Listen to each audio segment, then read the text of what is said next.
What if the awareness of death could be your greatest teacher? Marcus Aurelius once wrote, "You could leave life right now. Let that determine what you do and say and think." These words, spoken by a Roman emperor nearly 2,000 years ago, still resonate today, challenging us to confront the inevitability of our own mortality. But what if, instead of fearing death, we could use it as a guide to live more fully, more intentionally, and with greater dignity?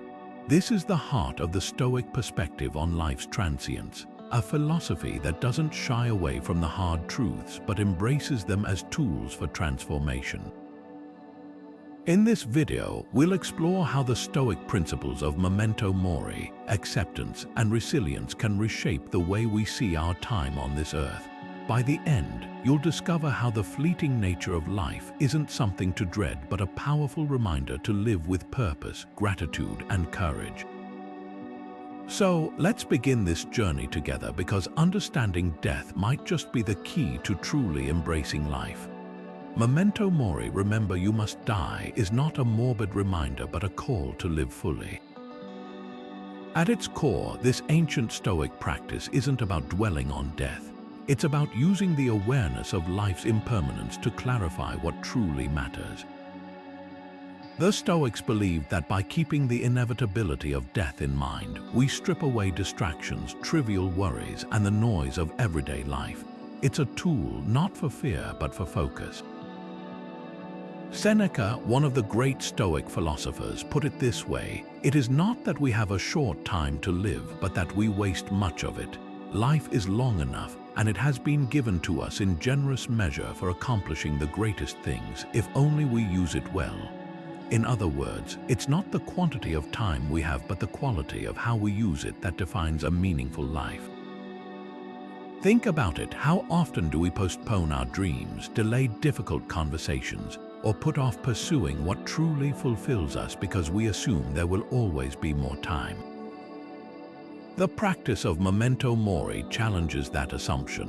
It asks us to confront a simple truth: none of us knows how much time we have left. This realization can be unsettling at first, but when embraced, it becomes liberating. It pushes us to stop procrastinating, to stop living on autopilot, and to start aligning our actions with what we value most. Interestingly, this Stoic principle finds echoes in modern mindfulness practices. Just as Memento Mori encourages us to live with intention and presence, mindfulness teaches us to savor the present moment rather than being consumed by regrets of the past or anxieties about the future. Both philosophies remind us that life is happening right now, and every moment is an opportunity to choose how we want to live. So, what would change if you truly embraced your mortality? If you carried this awareness with you each day, how might it shape your choices, your relationships, or your priorities? The Stoics believed that by remembering death, we could live with greater clarity, purpose, and gratitude. It's not about fearing the end, but about making the most of the time we have. And in doing so, we might just find that the awareness of life's fragility is what makes it so profoundly beautiful. How can we find peace in the face of life's ultimate certainty?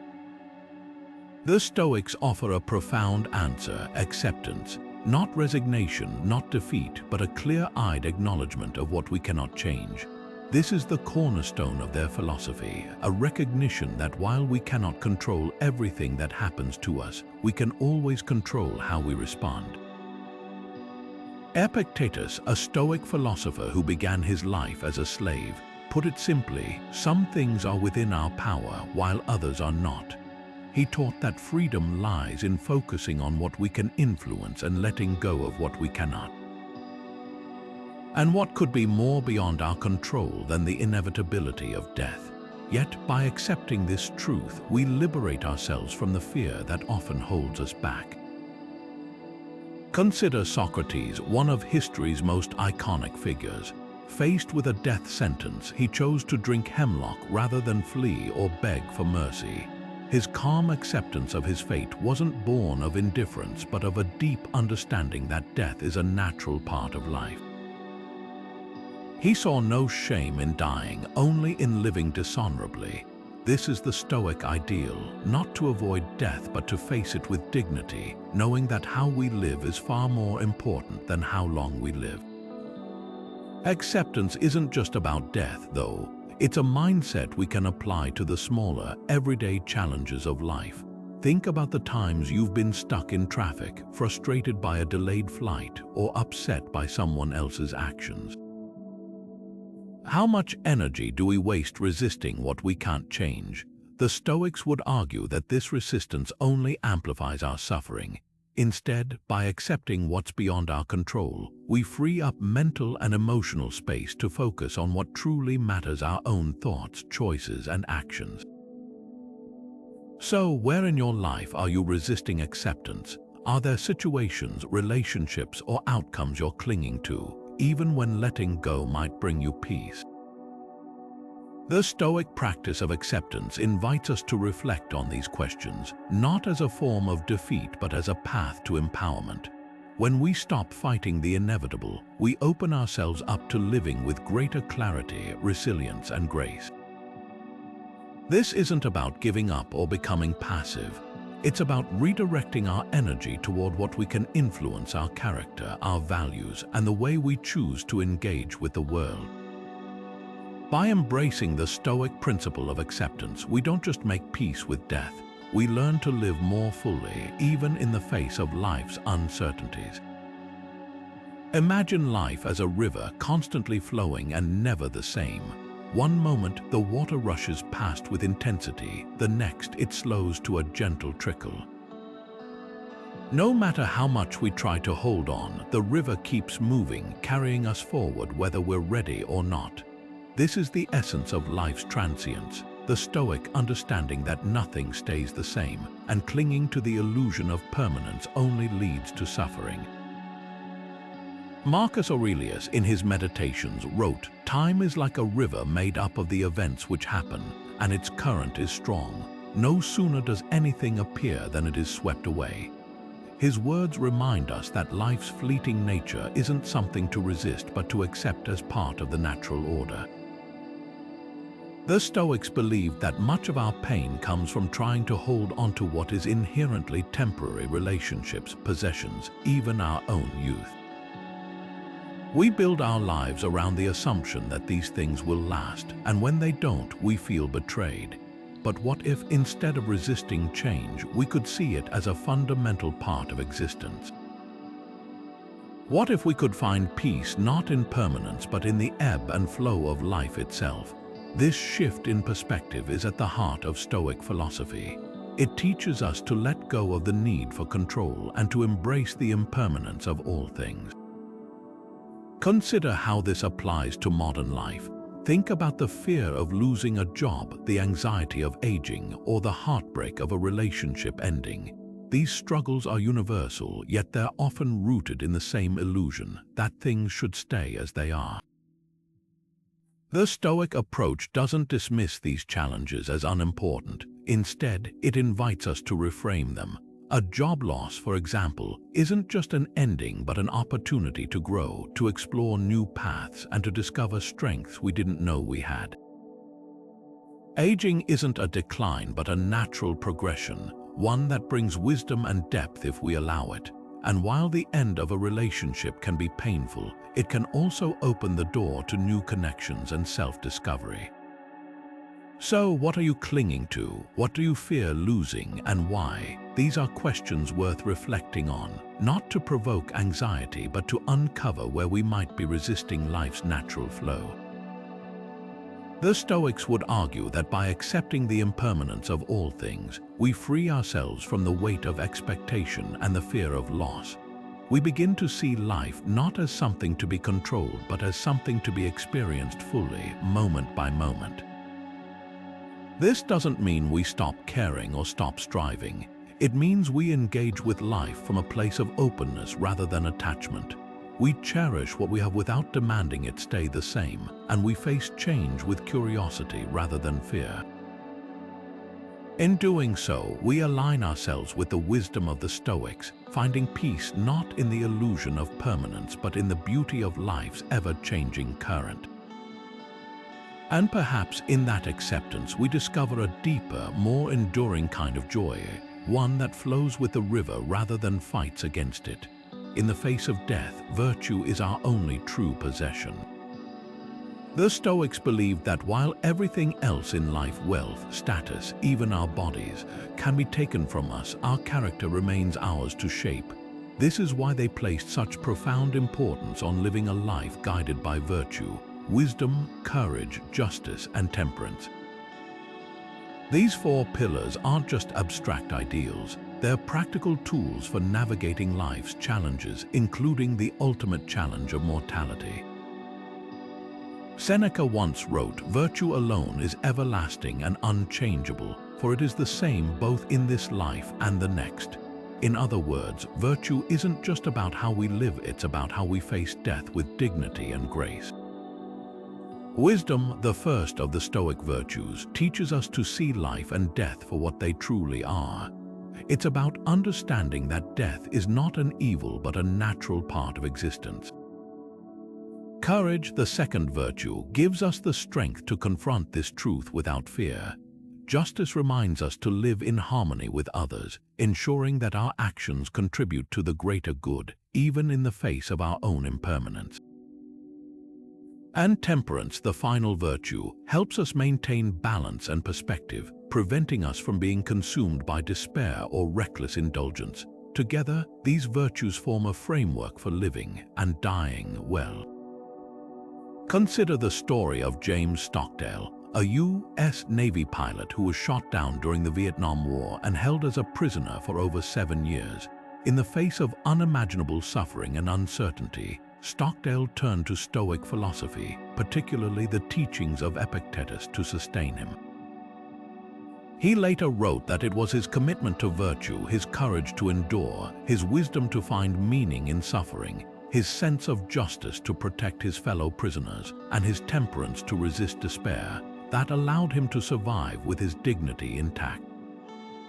Stockdale's story is a powerful testament to how virtue can guide us even in the darkest of times.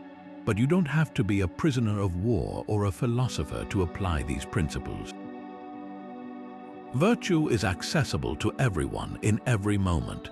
Think about the small, everyday choices you make, the patience you show when frustrated, the honesty you uphold even when it's inconvenient, the compassion you extend to others despite your own struggles. These are the seeds of virtue, and they grow stronger with practice. The Stoics believed that by cultivating these qualities, we not only improve our own lives, but also leave a lasting impact on the world around us. So, here's a question to reflect on. How can you bring more virtue into your daily life? What would it look like to act with greater wisdom, courage, justice, or temperance in the face of your own challenges? The Stoics would argue that this isn't just about preparing for death, it's about enriching the life you're living right now. By striving to live virtuously, you ensure that no matter how much time you have, you'll face it with integrity, purpose, and peace. And in doing so, you might just discover that virtue is the one thing that truly outlasts everything else. How would you spend your time if you knew it was finite? This isn't just a hypothetical question, it's a reality we often ignore. The Stoics saw time as the one resource we can never replenish, no matter how much wealth, power, or influence we accumulate.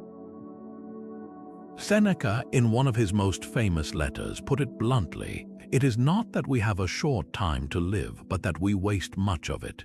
He wasn't just criticizing laziness. He was pointing out how easily we let distractions, procrastination, and trivial pursuits steal away the moments that could be spent on what truly matters. For the Stoics, time wasn't just a measurement, it was a gift, and how we used it reflected our understanding of life's purpose.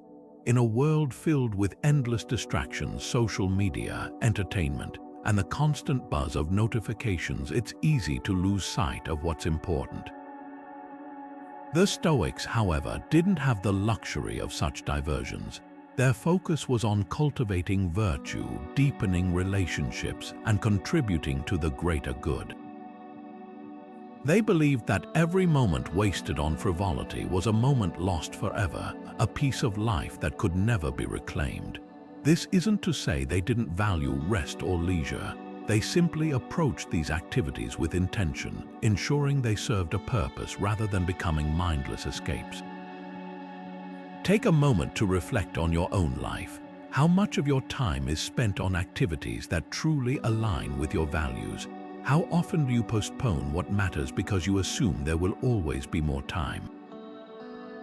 The Stoics would challenge us to confront these questions head-on.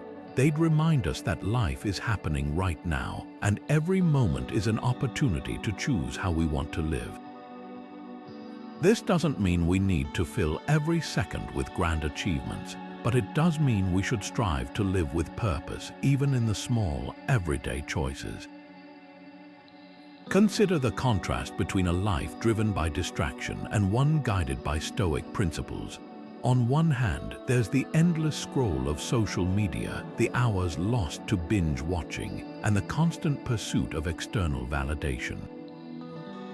On the other, there's the deliberate act of reading a book that expands your mind, the quiet moments spent with loved ones, and the effort to contribute something meaningful to the world.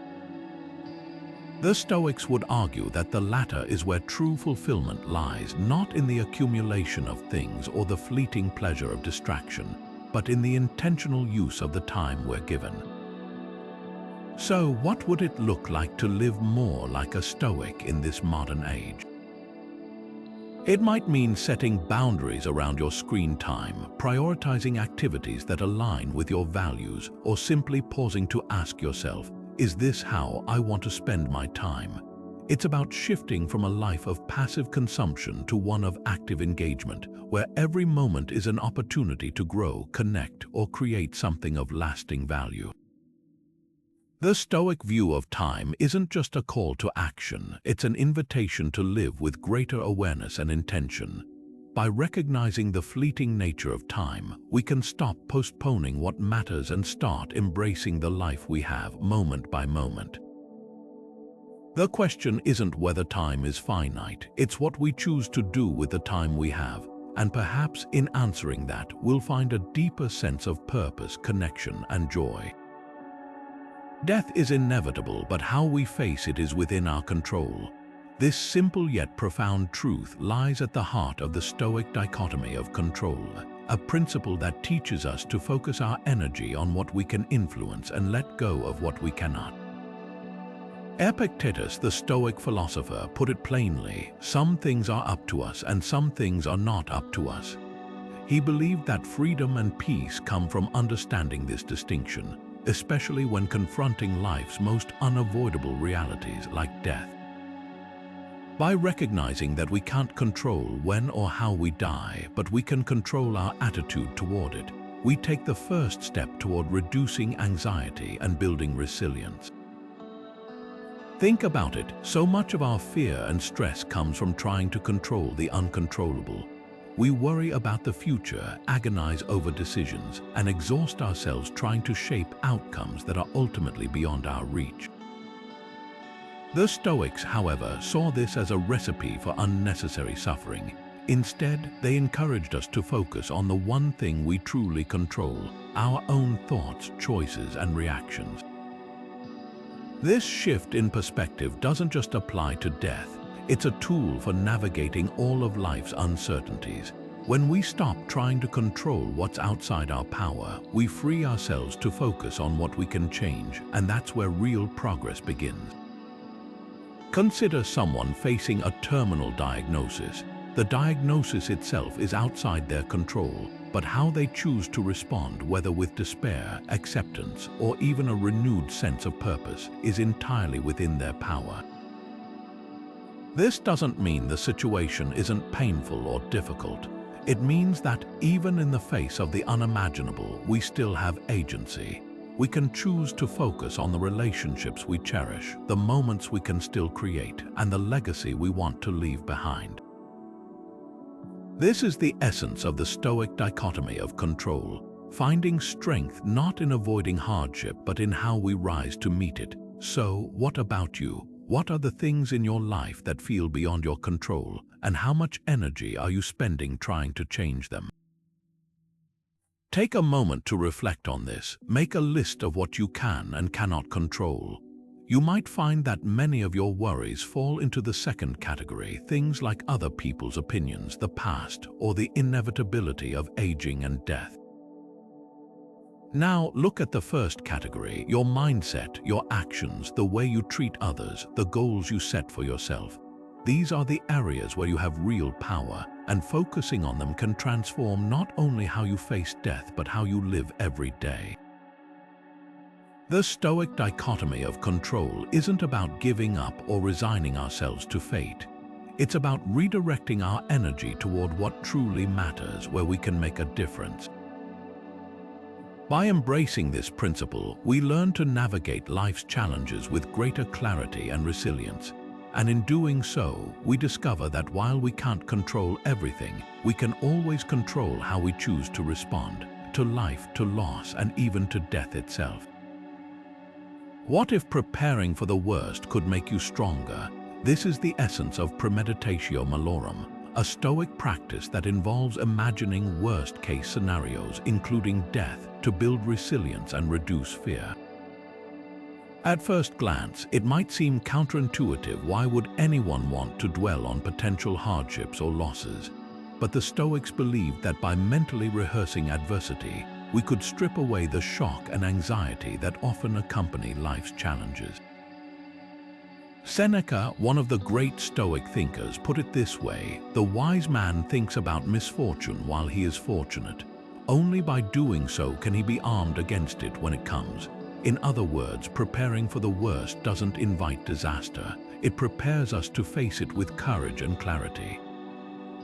The practice of premeditatio malorum isn't about pessimism or dwelling on negativity. It's about creating a mental framework that allows us to confront life's uncertainties without being overwhelmed. By envisioning the worst that could happen, whether it's the loss of a job, the end of a relationship, or even our own death, we gain a sense of perspective. We realize that even in the face of these challenges, we have the capacity to endure, adapt, and find meaning. This practice doesn't just apply to personal struggles. It's a tool used by athletes, leaders, and performers to prepare for high-pressure situations. For example, a professional athlete might visualize missing a crucial shot or losing a game, not to dwell on failure, but to build the mental resilience needed to stay focused and composed under pressure.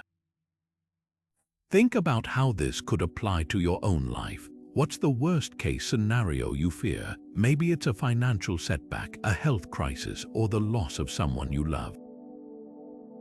Now imagine how you might respond. What resources, strengths, or support systems could you rely on?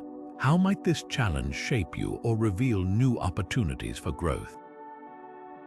By engaging in this exercise, you're not inviting the worst to happen. You're preparing yourself to face it with strength and grace should it ever come. The Stoics believed that this kind of mental rehearsal wasn't just useful. It was essential for living a life of resilience and dignity. But here's the key. Premeditatio malorum isn't just about imagining the worst. It's about understanding that even in the worst-case scenario, we still have agency. We can't control what happens to us, but we can control how we respond. This principle is especially powerful when applied to the inevitability of death. By reflecting on our mortality, we're forced to confront what truly matters: our values, our relationships, and the legacy we want to leave behind. Death, in this context, becomes less of a looming fear and more of a teacher, guiding us to live more intentionally and authentically. So how might you apply this practice in your own life? Start small. Think about a challenge you're currently facing or a fear that's holding you back. Imagine the worst possible outcome and then consider how you could navigate it. What strengths would you draw on? What lessons might you learn? By rehearsing these scenarios, you're not just preparing for adversity, you're building the mental resilience to face life's uncertainties with confidence and calm. And in doing so, you might just discover that the worst-case scenario isn't something to fear. It's an opportunity to grow, to adapt, and to live with greater purpose. Life is a guest house we must let go when it's time to leave. This metaphor, rooted in ancient wisdom, captures the essence of the Stoic art of detachment. The Stoics believed that clinging too tightly to external outcomes, whether it's possessions, relationships, or even life itself, only leads to suffering. Instead, they taught that true peace comes from accepting the impermanence of all things and learning to let go with grace.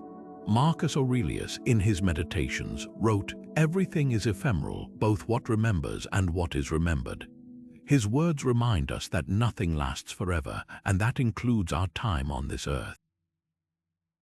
But rather than seeing this as a source of despair, the Stoics saw it as an opportunity to live more freely, unburdened by the weight of attachment. Detachment, in the Stoic sense, doesn't mean indifference or apathy. It's not about cutting ourselves off from the world or shutting down our emotions. Instead, it's about cultivating a healthy relationship with the things we care about, recognizing their value without letting them define us. Think of it like holding a bird in your hand. If you grip it too tightly, you harm it, but if you hold it too loosely, it flies away. The Stoics aimed for the balance in between, appreciating what we have while understanding that it's not ours to keep forever. This mindset allows us to experience life fully without being consumed by fear of loss or disappointment. Interestingly, this ancient philosophy finds echoes in modern practices like minimalism. Just as the Stoics advocated for detachment from material possessions, minimalism encourages us to declutter our lives, focusing only on what truly adds value. Both approaches remind us that less can often be more, that by letting go of what we don't need, we create space for what truly matters. Whether it's a minimalist clearing out their home or a Stoic reflecting on the impermanence of life, the goal is the same: to live with greater clarity, intention, and peace. So, what does it look like to practice Stoic detachment in everyday life? It might mean letting go of the need for constant approval, releasing grudges that weigh you down, or even accepting that some relationships and opportunities are meant to be temporary.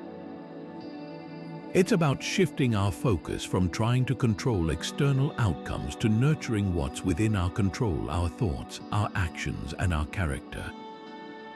When we stop clinging to what's fleeting, we open ourselves up to a deeper sense of freedom and resilience. Take a moment to reflect. What are you holding onto too tightly? What might you need to let go of, whether it's a habit, a belief, or even a fear, to live more fully in the present? The Stoics would argue that the act of letting go isn't a loss, it's a liberation.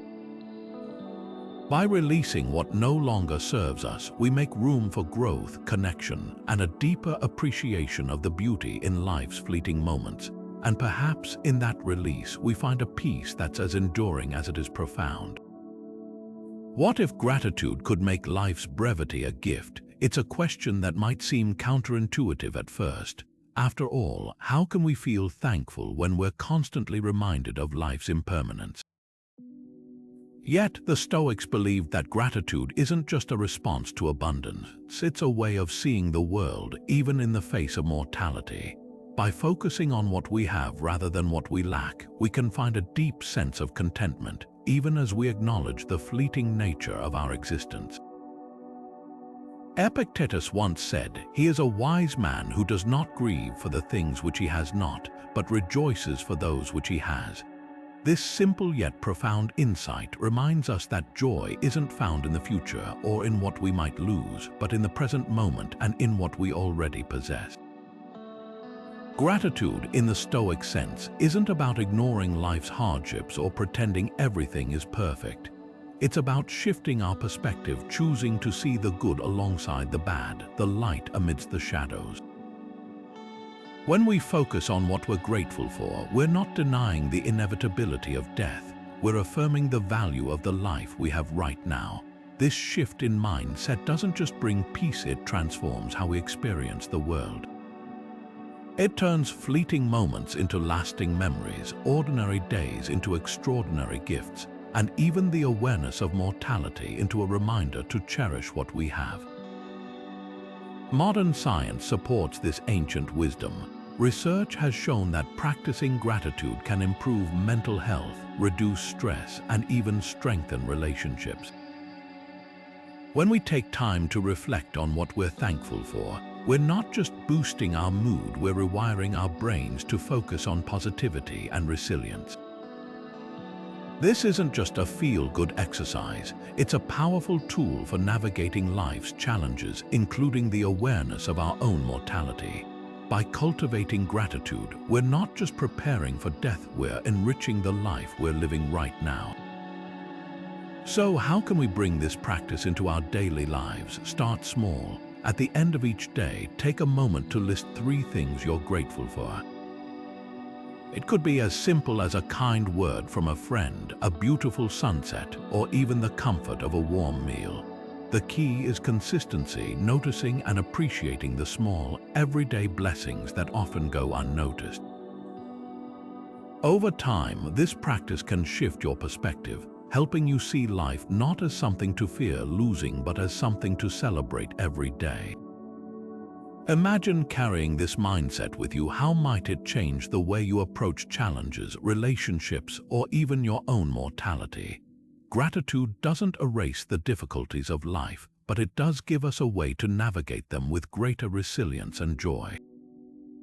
It reminds us that even in the face of impermanence, there's always something to appreciate, something to hold on to, something to be thankful for. And in that appreciation, we find not just contentment, but a deeper, more profound connection to the beauty of life itself.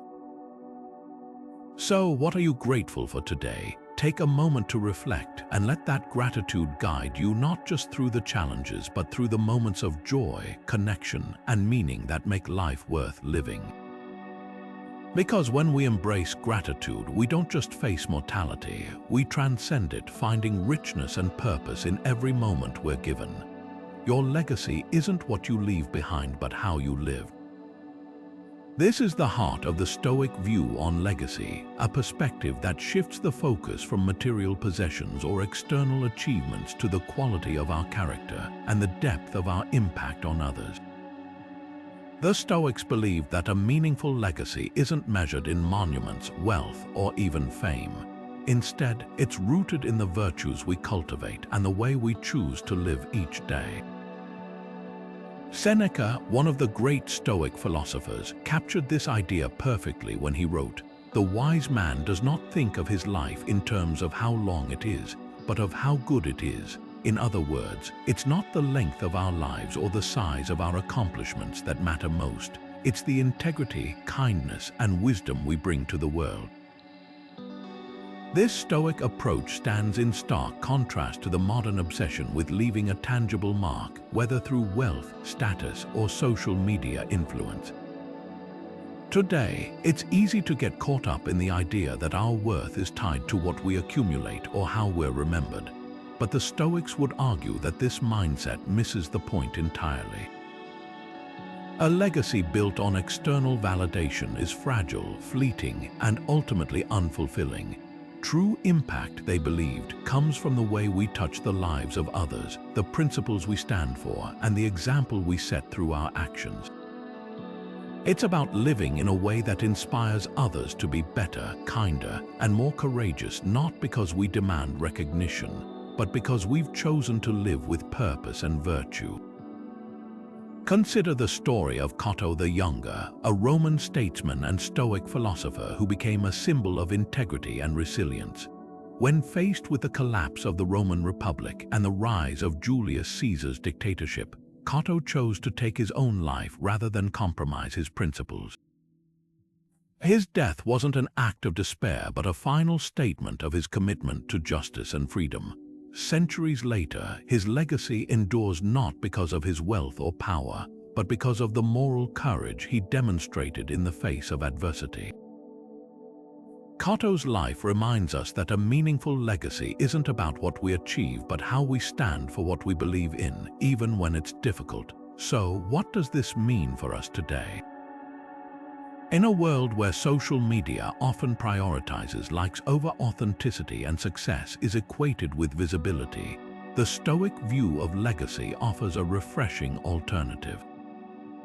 It invites us to ask ourselves, what kind of person do I want to be? How do I want to be remembered by those who know me best? These questions aren't about crafting a perfect image or chasing external validation.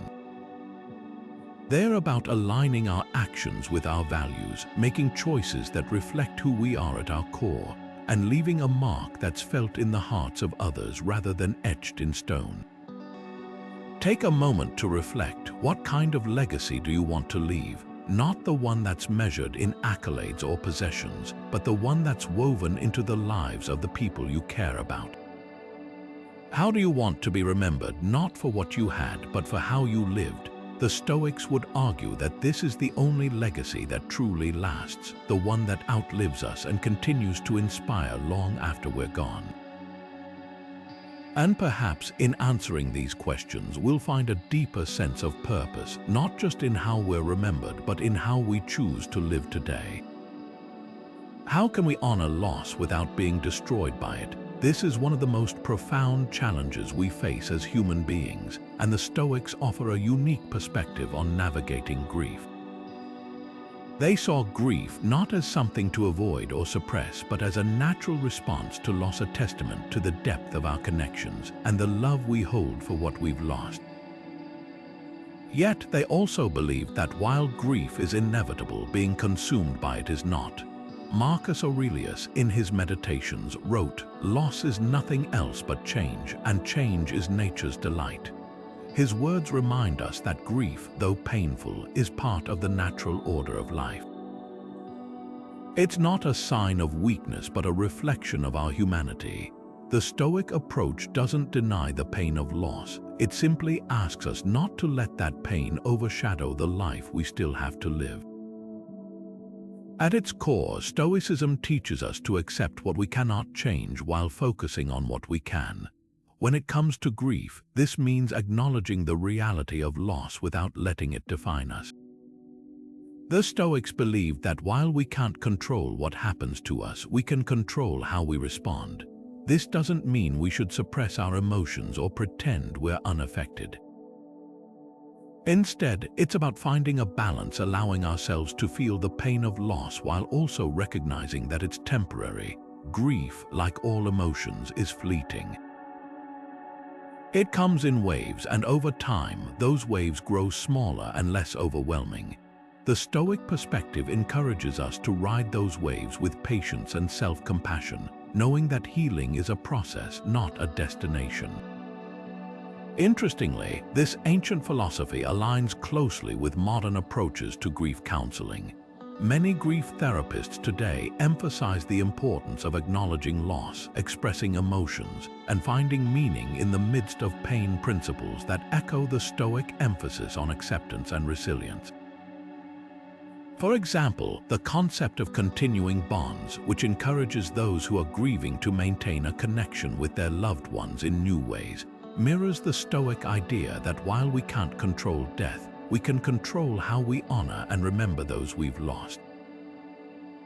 This connection between ancient wisdom and modern practice shows just how timeless the Stoic approach to grief truly is. So, how can we apply these principles in our own lives?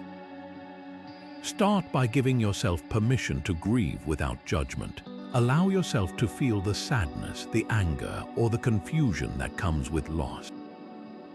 But also remind yourself that grief, like everything else, is impermanent.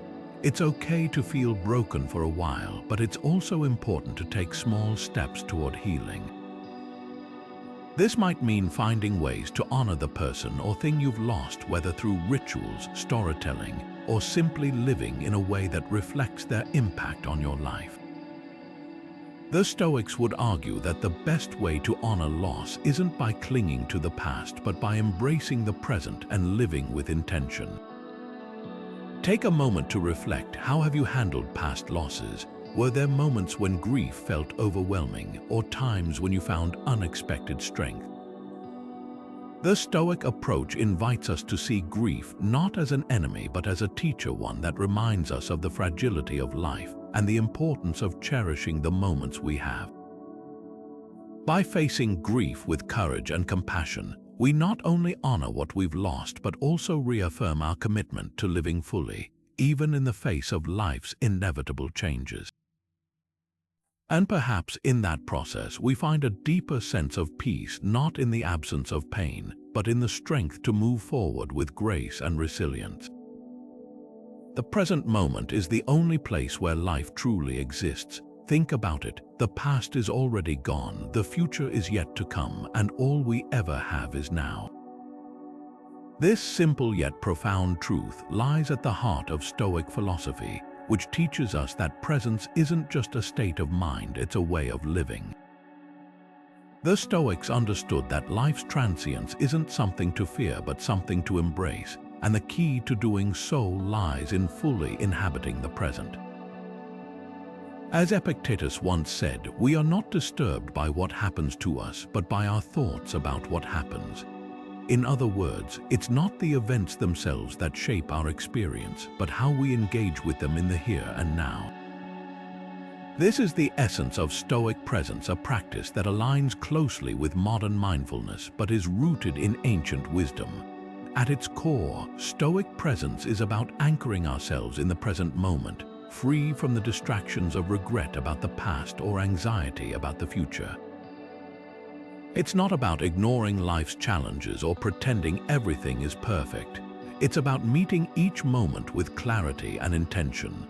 The Stoics believed that by focusing on what's right in front of us, we can respond to life's uncertainties with greater calm and purpose. This isn't just a philosophical idea, it's a practical tool for navigating the complexities of daily life. Whether you're facing a difficult decision, navigating a conflict, or simply enjoying a quiet moment, being fully present allows you to engage with life more deeply and authentically. Interestingly, this ancient practice finds striking parallels in modern mindfulness techniques. Both Stoicism and mindfulness encourage us to observe our thoughts without judgment, to let go of what we can't control, and to focus on the present. For example, mindfulness meditation often involves paying attention to your breath or the sensations in your body, grounding you in the here and now. Similarly, the Stoics taught that by concentrating on the task at hand, whether it's a conversation, a meal, or a walk, we can cultivate a sense of peace and purpose. Both approaches remind us that life isn't something to be endured or rushed through. It's something to be experienced fully, moment by moment. So how can you bring this practice into your own life? Start small. Set aside just 5 minutes today to be fully present. It could be as simple as savoring your morning coffee without checking your phone, taking a walk and noticing the sights and sounds around you, or having a conversation where you truly listen without distraction. The goal isn't to eliminate all distractions or achieve some perfect state of focus. It's simply to notice where your attention is and gently bring it back to the present when it wanders. Over time, these moments of presence can add up, helping you feel more grounded, connected, and alive. Take a moment to reflect. How often do you truly inhabit the present? How much of your day is spent replaying the past or worrying about the future? The Stoics would argue that by practicing presence, we not only embrace life's transience, but also find a deeper sense of meaning and joy in the moments we're given. The present is where life unfolds, not in the regrets of yesterday or the uncertainties of tomorrow, but in the richness of right now. And when we learn to live there, even for a few minutes each day, we discover that the fleeting nature of life isn't something to fear, but something to cherish. What if suffering could be a teacher rather than an enemy? The Stoics believed that hardship isn't something to avoid or fear. It's an essential part of the human experience, one that holds the potential to transform us. While most of us instinctively try to escape pain or discomfort, The Stoics saw these moments as opportunities for growth, resilience, and even wisdom. Seneca, one of the great Stoic philosophers, put it this way: difficulties strengthen the mind as labor does the body. His words remind us that suffering, though painful, can be a powerful tool for building character and deepening our understanding of life. But how does this work in practice, and how can we begin to see adversity not as a setback but as a stepping stone? At its core, the Stoic view of suffering is rooted in the idea that challenges are inevitable, but how we respond to them is entirely within our control. Instead of resisting or resenting hardship, the Stoics encourage us to embrace it as a teacher. They believe that adversity reveals our true nature, pushing us to confront our fears, test our limits, and discover strengths we didn't know we had. This perspective doesn't mean we should seek out suffering or glorify it. It simply means we can choose to see it as an opportunity rather than a punishment. By reframing our struggles in this way, we shift from feeling like victims of circumstance to becoming active participants in our own growth. Consider the story of Nelson Mandela, who spent 27 years in prison under brutal conditions. Instead of allowing his suffering to break him, Mandela used it as a crucible for transformation. He emerged not only with a deepened sense of purpose, but also with an extraordinary capacity for forgiveness and leadership. His story is a powerful example of how adversity, when faced with courage and resilience, can become a catalyst for profound change. Mandela's experience aligns closely with the Stoic belief that suffering doesn't define us, it refines us. So, how can we apply this philosophy to our own lives? Think about a time when you faced a significant challenge. Maybe it was a personal loss, a professional setback, or a health crisis. In those moments, what did you learn about yourself? How did the experience shape your values, priorities, or relationships?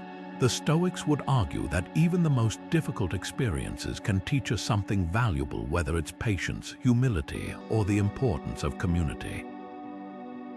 By reflecting on these lessons, we can begin to see suffering not as an obstacle but as a pathway to growth. Take a moment to consider, what if the next time you face a challenge, you approached it with curiosity rather than fear? What if you asked yourself, what can I learn from this? How can I grow stronger through this experience? The Stoic perspective invites us to shift our mindset, not to minimize the pain of suffering, but to recognize its potential to shape us into wiser, more resilient versions of ourselves. And in doing so, we might just discover that the greatest lessons often come from the hardest moments. Equanimity is the Stoic superpower in a chaotic world. In a life filled with unpredictability, where change is the only constant, the ability to remain calm and composed becomes not just a virtue but a necessity. The Stoics understood this deeply. They believed that equanimity, steadiness of mind and spirit, especially under stress, was essential for navigating life's ups and downs, including the ultimate uncertainty of death. Marcus Aurelius, in his Meditations, wrote, "You have power over your mind, not outside events. Realize this, and you will find strength." His words remind us that while we can't control what happens to us, we can always control how we respond. This is the heart of Stoic equanimity, finding peace not by avoiding challenges but by meeting them with grace and balance. At its core, equanimity is about cultivating an inner calm that remains unshaken, no matter what life throws our way. It's not about suppressing emotions or pretending everything is fine. Instead, it's about developing a mindset that allows us to observe our thoughts and feelings without being overwhelmed by them. Think of it like standing in the eye of a storm while chaos swirls around you. You remain centered, grounded, and clear-headed. This is the Stoic ideal, to face life's uncertainties, including death, with a sense of quiet strength and dignity. Interestingly, this ancient practice aligns closely with modern approaches to stress management and emotional resilience. Techniques like mindfulness, cognitive behavioral therapy, and even certain forms of meditation all emphasize the importance of staying present and maintaining a balanced perspective. Just as the Stoics taught that equanimity helps us face mortality with calm, modern psychology shows that cultivating this kind of inner stability can reduce anxiety, improve decision-making, and enhance overall well-being. Both ancient wisdom and contemporary science agree. Equanimity isn't just a lofty ideal, it's a practical tool for thriving in an unpredictable world. So, how can we apply this principle in our own lives? Start by noticing where you feel most reactive or unsettled. Is it in moments of conflict, uncertainty, or loss? Practice pausing before reacting, taking a breath, and reminding yourself that while you can't control the situation, you can control how you engage with it.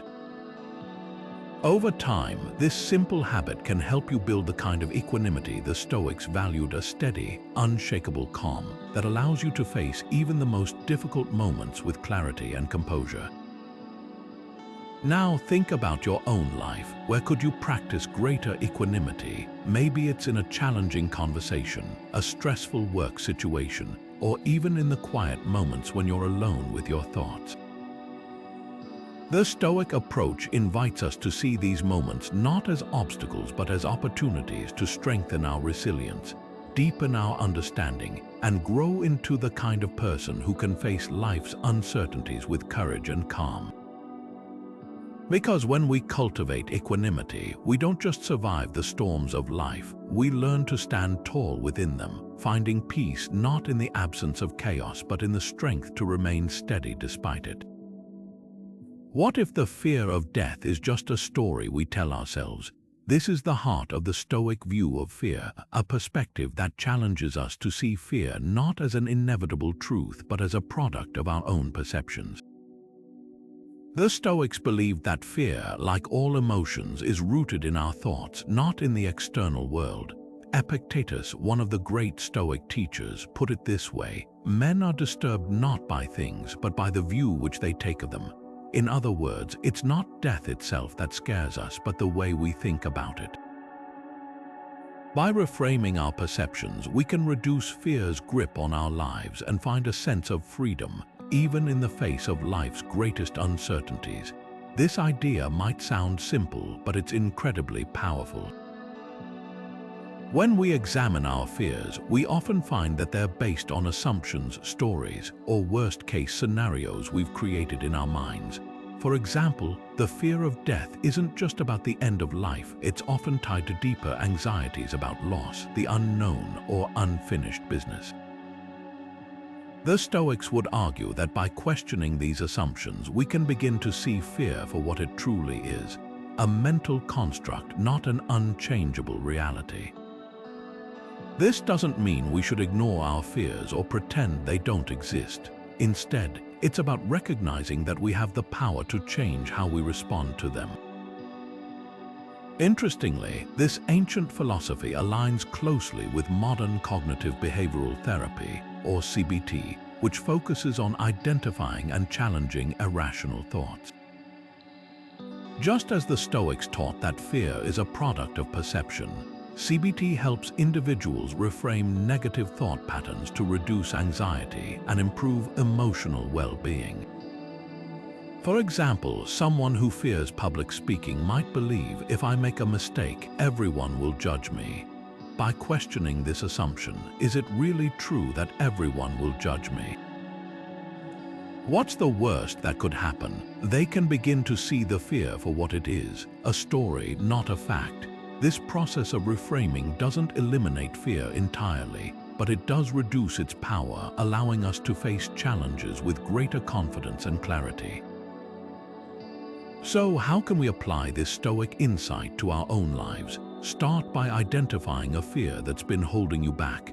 Maybe it's the fear of failure, rejection, or even death itself. Now, take a moment to examine the thoughts behind that fear. What assumptions are you making? What story are you telling yourself? By bringing these thoughts into the light, you can begin to challenge them, asking yourself, is this fear based on reality, or is it a product of my perception? This simple act of questioning can be incredibly liberating, helping you see that fear, no matter how powerful it feels, is not the ultimate truth. Take a moment to reflect. What's one fear you can reframe today? How might your life change if you saw that fear not as an unshakable reality, but as a story you have the power to rewrite? The Stoic approach invites us to do just that, to confront our fears with curiosity and courage, knowing that while we can't always control what happens to us, we can always control how we think about it. And in that shift of perspective, we might just find the freedom to live more fully, more boldly, and with greater peace of mind. What if a few minutes of daily reflection could transform your relationship with mortality? The Stoics believed that self-reflection wasn't just a habit, it was a vital practice for living a meaningful life. By regularly examining our thoughts, actions, and choices, we gain clarity about what truly matters and how well we're aligning our lives with Stoic principles. Seneca, one of the most eloquent voices of Stoicism, emphasized this when he wrote, "Each day, acquire something that will fortify you against poverty, against death, indeed against other misfortunes as well." His words remind us that reflection isn't about dwelling on our flaws or failures. It's about learning, growing, and becoming more resilient in the face of life's inevitable challenges. At its core, Stoic self-reflection is about taking stock of where we are and where we want to go. It's a moment to pause amidst the busyness of life and ask ourselves, am I living in alignment with my values? Am I focusing on what I can control, or am I being pulled into distractions and worries? This practice isn't just about identifying areas for improvement. It's also about celebrating progress and reaffirming our commitment to living with purpose.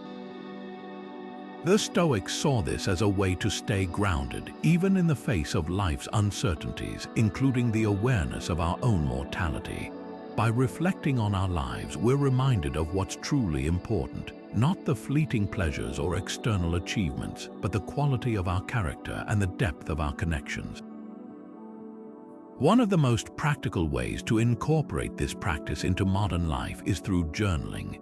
For the Stoics, writing wasn't just a way to record events, it was a tool for self-discovery and growth.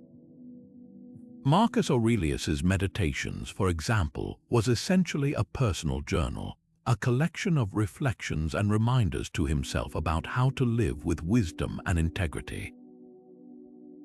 Today, journaling can serve the same purpose. By taking just a few minutes each day to write down your thoughts, you create space to process your experiences, examine your reactions, and set intentions for the future. It's a simple yet powerful way to bring Stoic reflection into your daily routine. So, how can you start? Tonight, before you go to bed, take 5 minutes to reflect on your day. Ask yourself, what went well? What could I have handled differently? Did I act with kindness, courage, and integrity? These questions aren't meant to judge or criticize. They're designed to help you learn and grow. Over time, this practice can become a source of clarity and resilience, helping you navigate life's challenges with greater wisdom and peace. Think about it. What might change if you made self-reflection a daily habit? How might it shape your decisions, your relationships, or your perspective on life's fleeting nature? The Stoics believed that by regularly examining our lives, we not only prepare for death but also enrich the time we have. It's a practice that invites us to live with greater intention, to focus on what truly matters, and to find meaning even in the smallest moments.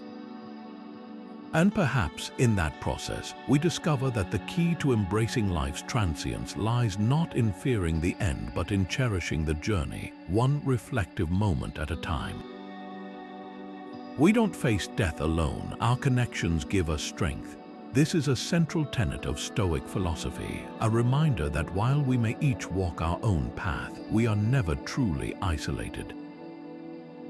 The Stoics believed that our relationships, whether with family, friends, or even strangers, are essential to living a meaningful life.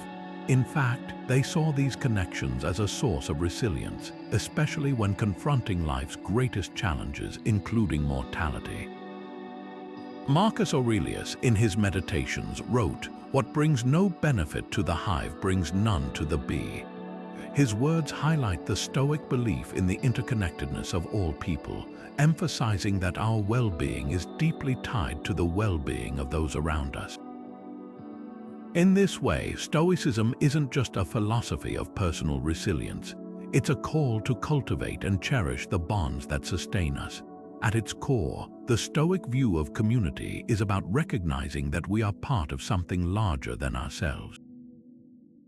It's about understanding that our actions, choices, and even our struggles ripple outward, affecting others in ways we may not always see. This interconnectedness isn't just a philosophical idea, it's a practical reality. Think about how much easier it is to face hardship when you have someone to lean on, someone who listens, supports, and reminds you of your strength. The Stoics believed that these relationships are not just a comfort but a necessity, helping us navigate life's uncertainties with greater courage and clarity. Interestingly, this ancient perspective finds striking parallels in modern research on social connection. Studies have shown that strong relationships are one of the most significant predictors of happiness, health, and even longevity. People with robust social networks tend to live longer, recover from illness more quickly, and experience less stress. This isn't just about having a large circle of acquaintances, it's about the quality of those connections. The Stoics would argue that the same principles apply, that it's not about how many people you know, but how deeply you value and nurture the relationships that matter most.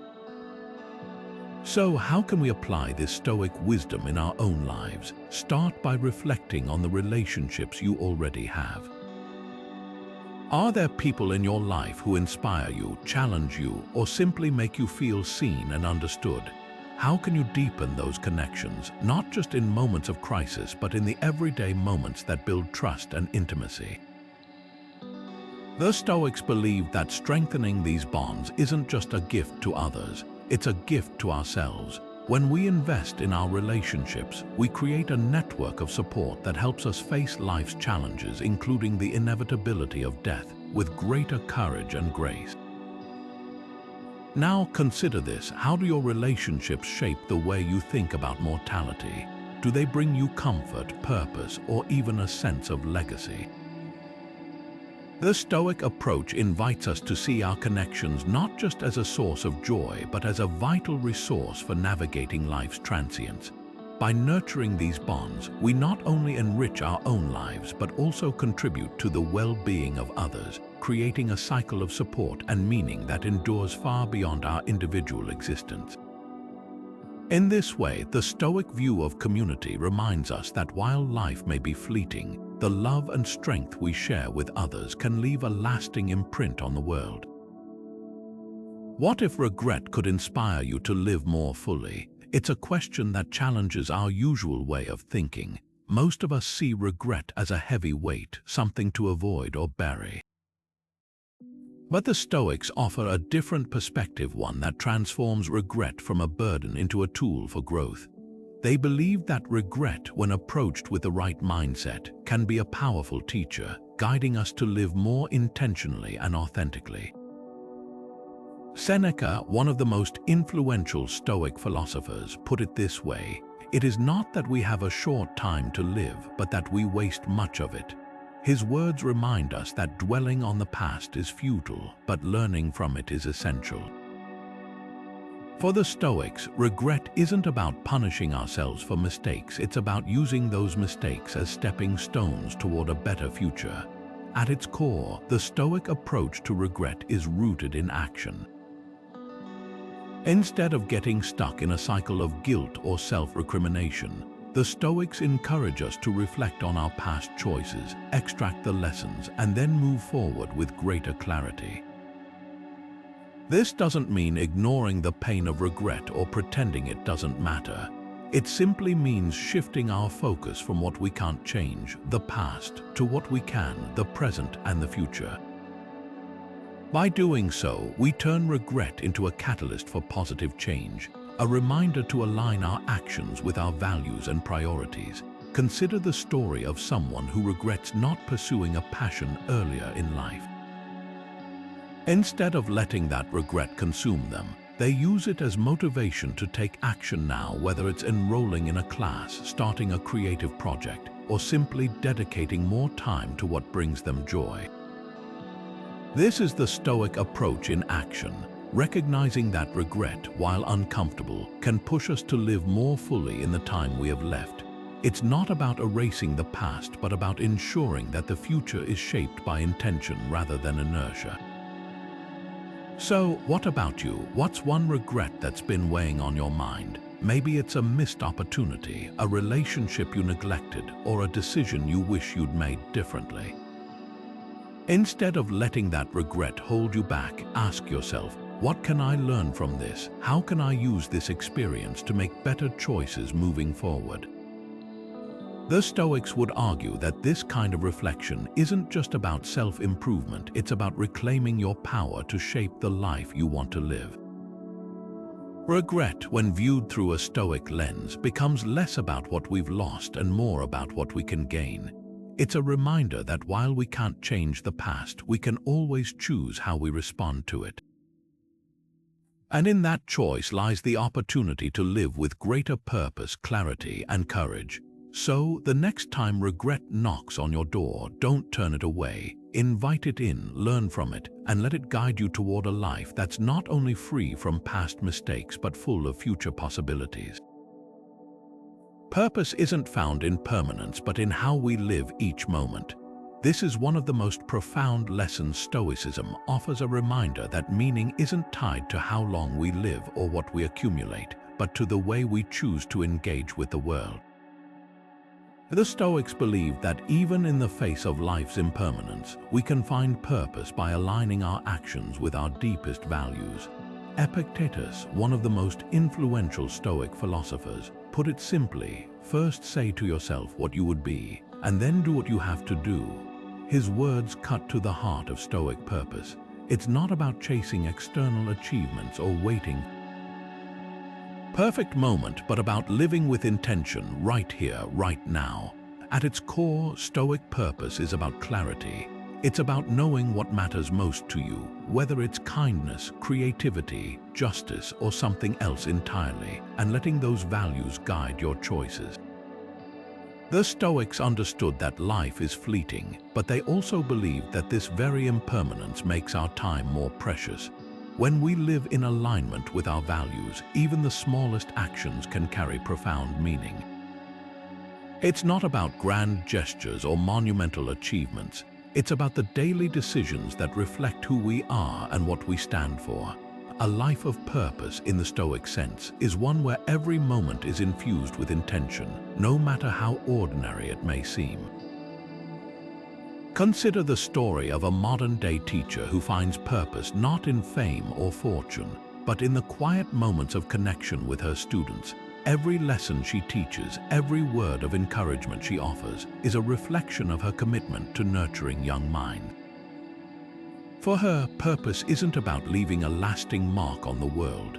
It's about making a difference in the lives of those around her, one day at a time. This is the Stoic ideal in action, finding meaning not in the pursuit of permanence but in the authenticity of how we live. So, how can we apply this philosophy to our own lives? Start by reflecting on your values. What principles guide your decisions? What kind of person do you want to be? And what kind of impact do you want to have? These questions aren't just abstract, they're practical tools for shaping a life of purpose.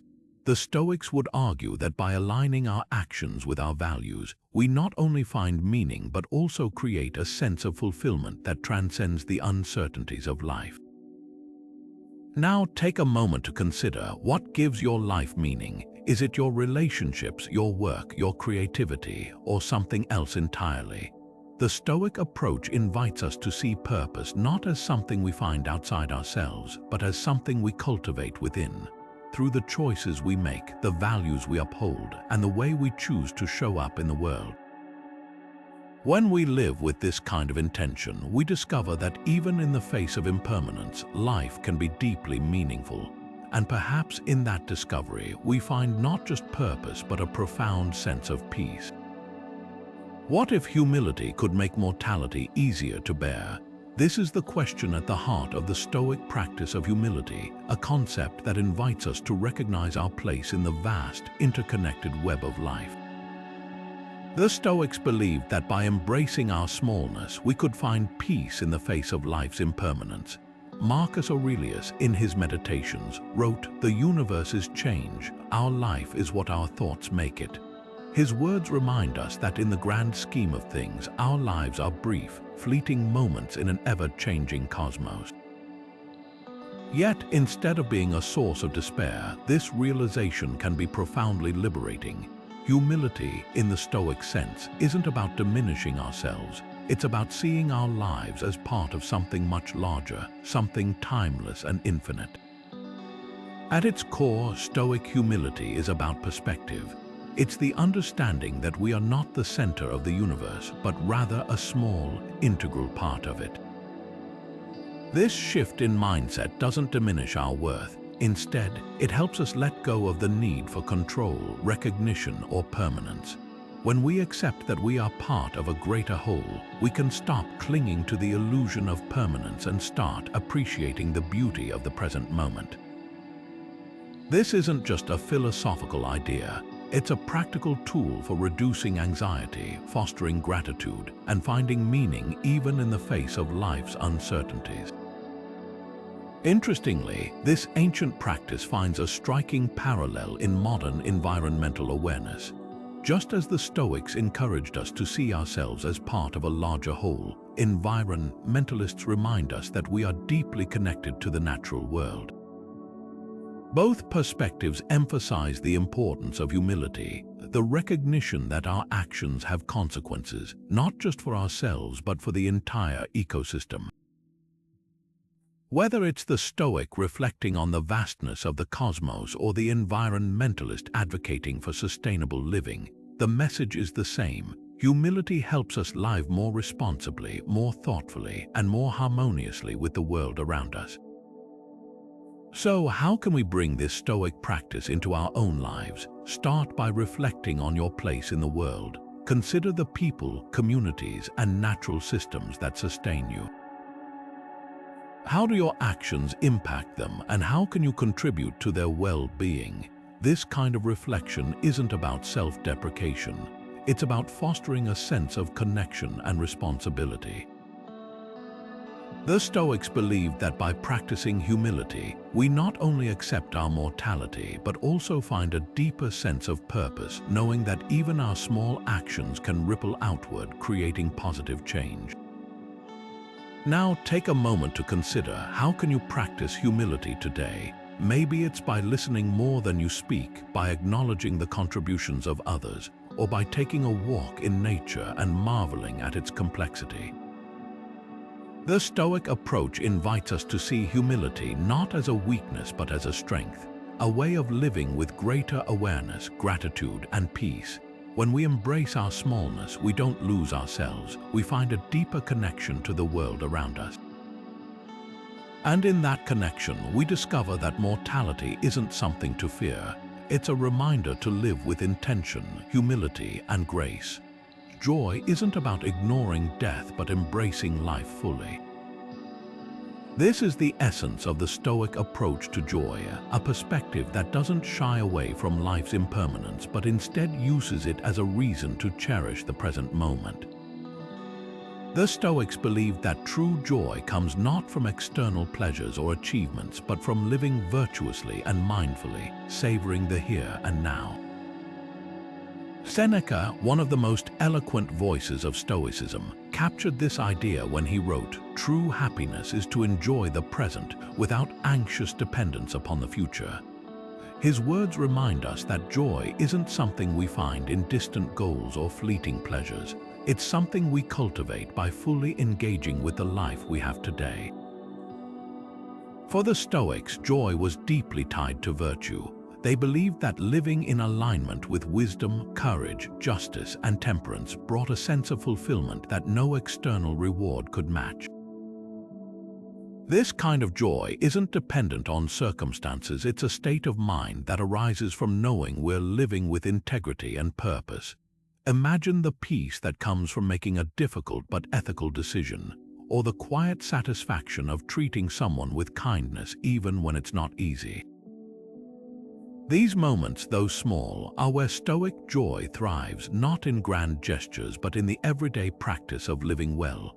Interestingly, this ancient wisdom aligns closely with modern research on happiness. Studies show that lasting joy comes from meaningful connections, acts of kindness, and a sense of purpose, all of which echo the Stoic emphasis on virtue and mindfulness. Psychologists often talk about the importance of being present, of savoring the little moments that make up our days. Whether it's enjoying a meal without distraction, laughing with a loved one, or simply taking a moment to appreciate the beauty around us, these practices mirror the Stoic idea that joy is found in the quality of our attention, not the quantity of our possessions. So, how can we bring this Stoic view of joy into our own lives? Start by noticing the moments that bring you a sense of peace or contentment, no matter how small. Maybe it's the warmth of sunlight on your skin, the sound of a child's laughter, or the satisfaction of completing a task with care. These moments are fleeting, but they are also profound reminders that joy isn't something we have to chase. It's something we can find right here, right now. The Stoics would encourage us to savor these experiences, not as escapes from reality, but as celebrations of it. Now, take a moment to reflect. What's one moment of joy you experienced today?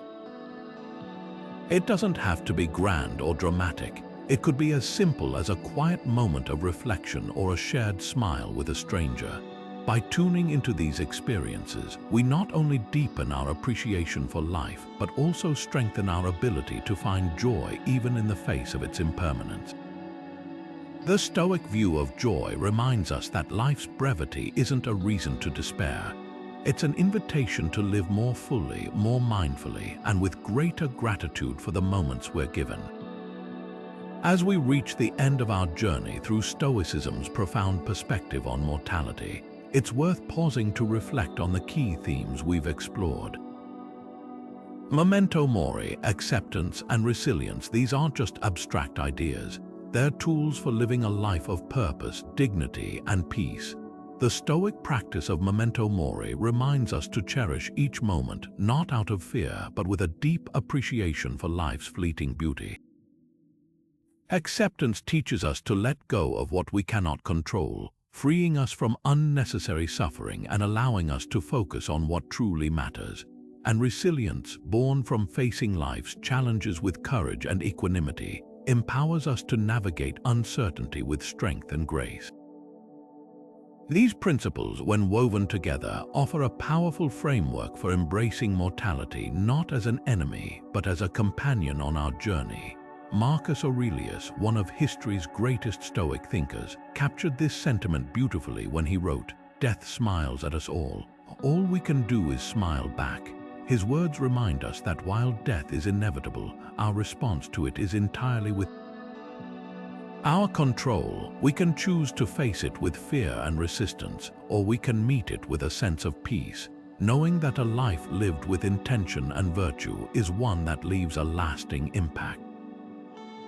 So, what does this mean for you? How can you take these Stoic principles and apply them to your own life?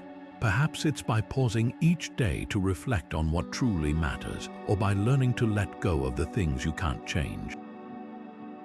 Maybe it's about finding strength in adversity or cultivating gratitude for the moments you're given.